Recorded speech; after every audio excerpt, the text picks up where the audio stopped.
Today marks an extremely sad day as we say goodbye to an old friend. In Boruto Chapter 55, Kurama has died. Even though he told Naruto if Naruto uses the Baryon mode, he'll die, in this chapter Kurama tells Naruto that he was lying and that he was actually the one who will die. Now, I have a little feeling here that this is actually Kishimoto running in to take over the series and prevent Naruto from dying. As we know, just a few chapters ago, Kishimoto announced that he will be returning to take over the Boruto manga, and I think that's because it appeared that Naruto was going to die, and so Kishimoto was like, nope, I'm gonna take this over and keep Naruto alive. So he does this by explaining that normally when a tailed beast is extracted from the host dies, but in this case, it's not the same. Naruto won't die because only the tailed beast chakra has been depleted, as opposed to the tailed beast being extracted from the host, which is different.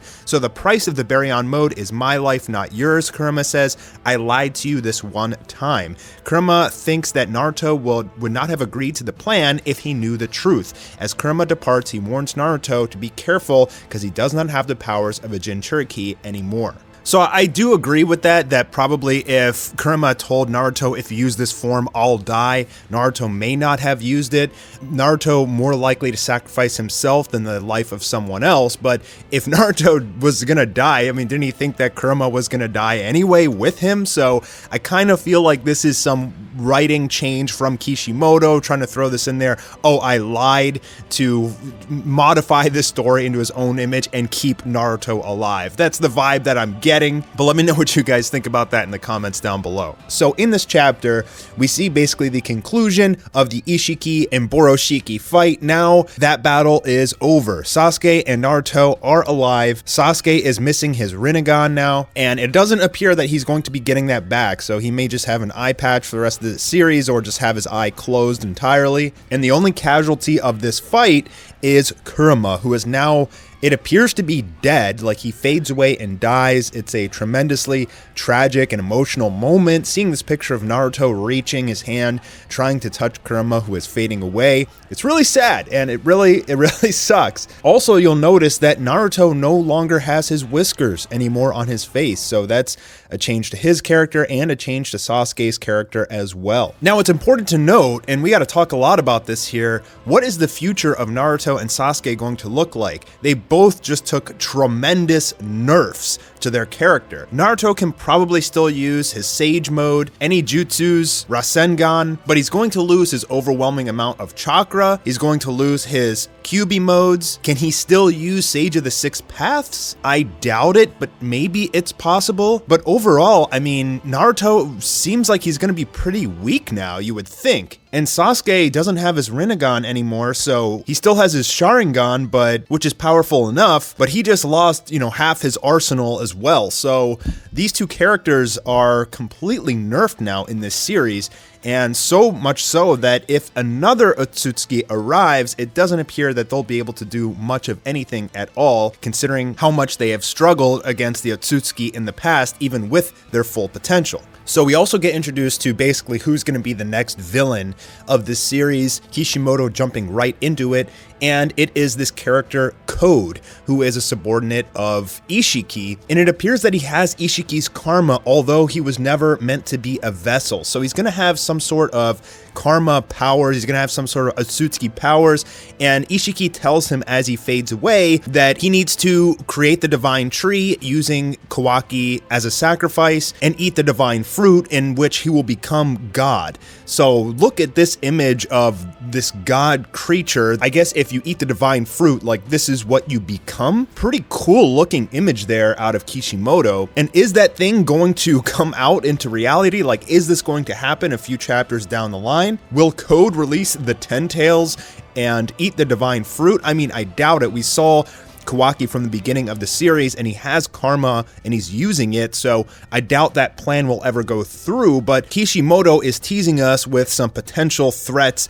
in the future already. Some other things that happen in this chapter, basically they're trying to figure out how to get home, get back to Konoha. Sasuke cannot use the Rinnegan anymore to create a portal to get back, so what they need to do is use Boruto's karma, because he can teleport as well, but Boruto doesn't want to use it because he's afraid afraid that Momoshiki will come out yet again. Now, Kawaki doesn't have his karma anymore, but he's still 80% Otsutsuki. We're getting kind of into gray territory. This is because Ishiki was trying to take over Kawaki's body, but anyways, somehow Kawaki and Boruto are able to combine their powers in order to create a rift and teleport back to Konoha safely. And before the chapter ends, we get some more information about Code. He was one of the failed vessels, as we know that Jigen was creating all of these vessels, or at least experimenting on them, and most of them died. Kawaki was the only one that survived, but there was a failed vessel in this character, Code. And this explains why he's able to communicate with